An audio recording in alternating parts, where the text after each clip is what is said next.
بسم اللہ الرحمن الرحیم۔ السلام علیکم ورحمۃ اللہ وبرکاتہ۔ معزز ناظرین کرام،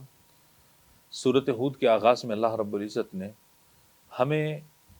اس پوری دنیا میں، پوری زندگی میں کامیابی کا راز بتا دیا ہے، کامیابی کا گر بتا دیا ہے۔ اگر ہم دنیا کی باقی چیزوں کو جو ہم استعمال کرتے ہیں، یقیناً یہ زندگی، یہ دنیا کی چیزیں انسان کے لیے آزمائش اور امتحان ہے، اور یہ دنیا دارالامتحان ہے، اور اس کے بعد کی جو دنیا ہے وہ دار الجزا ہے۔ تو بات یہ ہے کہ اللہ رب العزت نے اس دنیا میں کامیابی کی، امتحان میں پاس اور کامیاب ہونے کی جو گارنٹی بتا دی ہے، اللہ نے جو اس کا وعدہ فرما لیا ہے، اس کے لیے ایک عمل اللہ نے بتایا ہے، اور وہ عمل اللہ رب العزت نے اپنے کلام حمید کے اندر سورۃ ہود کے آغاز میں فرمایا۔ سورۃ ہود کی تیسری آیت کے اندر اللہ رب العزت نے فرمایا کہ وَانِسْتَغْفِرُوا رَبَّكُمْ ثُمَّ تُوبُوا إِلَيْهِ يُمَتِّعْكُمْ مَتَاعًا حَسَنًا إِلَىٰ أَجَلٍ مُّسَمًّى۔ پہلی بات یہ ہے کہ وَانِسْتَغْفِرُوا رَبَّكُمْ، یہ کہ تم اپنے رب کی طرف بخشش طلب کرو، گناہوں سے معافی اور گناہوں پر ندامت، گناہوں پر شرمندگی، احساس ندامت۔ یہ جو استغفار کے کلمات ہے، یہ ہر وقت انسان کو عاجزی کے اندر، تواضع کے اندر، اور اللہ کے سامنے جھکے رہنے اور اللہ کے سامنے تواضع اختیار کرنے کی، یہ استغفار کے کلمات انسان کو تعلیم دیتے ہیں۔ تکبر نہیں پیدا ہوتا، انسان کے اندر انا نہیں آتی، کیونکہ استغفار کرنے والا اللہ رب العزت کو بہت پسند ہے۔ تو چنانچہ پہلا حکم یہ ہے کہ وَانِسْتَغْفِرُوا رَبَّكُمْ، کہ تم اپنے رب سے اپنے گناہوں کی معافی مانگو۔ معافی کی ایک صورت یہ ہے کہ ہم انفرادی طور پر اللہ سے معافی مانگے۔ ایک معافی کی صورت، استغفار کی صورت اجتماعی ہے، کہ ہم اجتماعی سطح پر باقاعدہ طور پہ اللہ رب العزت سے جو ملکی حالات بنے ہوئے ہیں، جو اس وقت بین الاقوامی حالات بنے ہوئے ہیں، اس صورت میں ہم استغفار، یعنی کہ قومی اور اجتماعی سطح پر اللہ سے اپنے گناہوں کی سچے دل سے معافی مانگیں۔ اس عمل سے ہو سکتا ہے کہ ہمارا عذاب یا ہمارے اوپر جو وباؤں کی مختلف صورتیں اور شکلیں نازل ہوئی ہیں، اللہ رب العزت انہیں ٹال دے اور عذاب سے ہم بچ جائیں۔ تو پہلے فرمایا کہ وَانِسْتَغْفِرُوا رَبَّكُمْ، تو ظاہر ہے کہ توبہ کی پہلی شرط یہ ہے کہ گناہ کو چھوڑے، اور انسان جب اپنے گناہ سے توبہ طائب ہوتا ہے تو اس کی پہلی شرط یہ ہوتی ہے کہ آپ گناہ کو چھوڑنے کا پکا عزم اور ارادہ کر لیں۔ اسی پکے عزم اور ارادے کا نام استغفار ہے۔ ثُمَّ تُوبُوا إِلَيْهِ، اور دوسرا عمل یہ ہے کہ تم اللہ کی طرف رجوع کرو، اللہ کی طرف پلٹو۔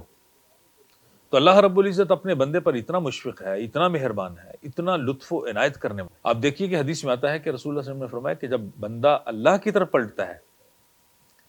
اگر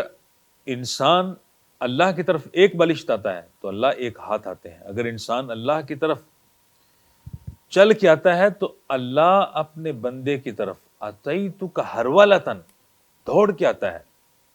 اور اللہ رب العزت نے یہ فرما دیا کہ یبن آدم لو ان ذنوبک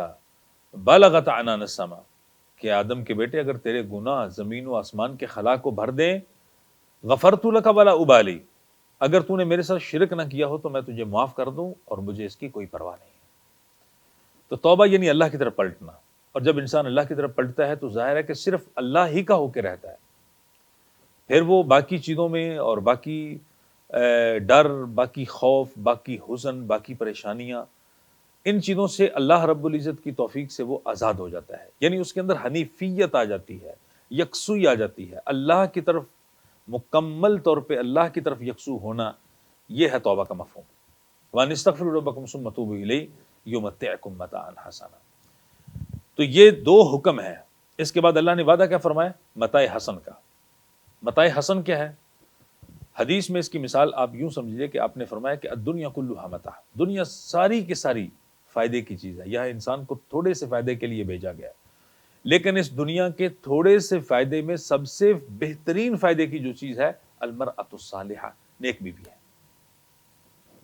اب سورۃ آل عمران کی آیت کریمہ کو بھی اگر ساتھ ملا لیں زُيِّنَ لِلنَّاسِ حُبُّ الشَّهَوَاتِ مِنَ النِّسَاءِ وَالْبَنِينَ وَالْقَنَاطِيرِ الْمُقَنطَرَةِ مِنَ الذَّهَبِ وَالْفِضَّةِ وَالْخَيْلِ الْمُسَوَّمَةِ وَالْأَنْعَامِ وَالْحَرْثِ۔ تو اللہ رب العزت نے یہاں عورتوں کا بھی ذکر کیا، اللہ رب العزت نے یہاں انسان کے مال و متاع کا بھی ذکر کیا، سونے اور چاندی کا بھی ذکر کیا، اور اولاد کا ذکر کیا، اور اسی طرح اللہ رب العزت نے جو کچھ انسان کو عطا کیا ہوتا ہے دنیا کی صورت میں وہ سب ہے، لیکن اس کے آخر میں اللہ رب العزت نے یہ فرمایا کہ ذالک متاع الحیات الدنیا، یہ دنیا کی زندگی کا فائدہ ہے، یہ دنیا کی زندگی میں فائدہ اٹھانے کے لیے کچھ چیزیں ہیں،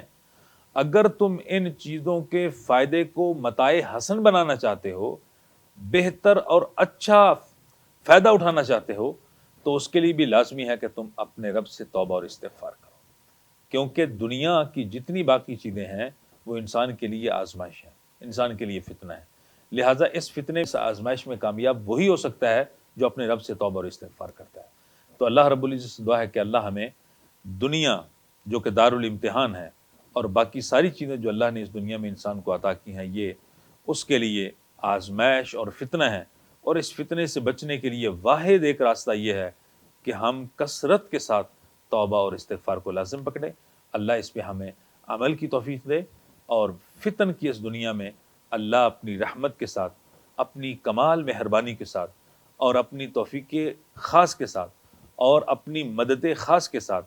ہمیں توبہ اور استغفار کی انفرادی اور قومی سطح پر فکر نصیب فرمائے، ہمت عطا فرمائے، اور اس کے لیے اللہ ہماری زبانوں کو توبہ اور استغفار کے لیے جاری فرما دے۔ وما توفیق الا باللہ، آمین یا رب العالمین۔ زندگی شعور سے، الحکمہ انٹرنیشنل۔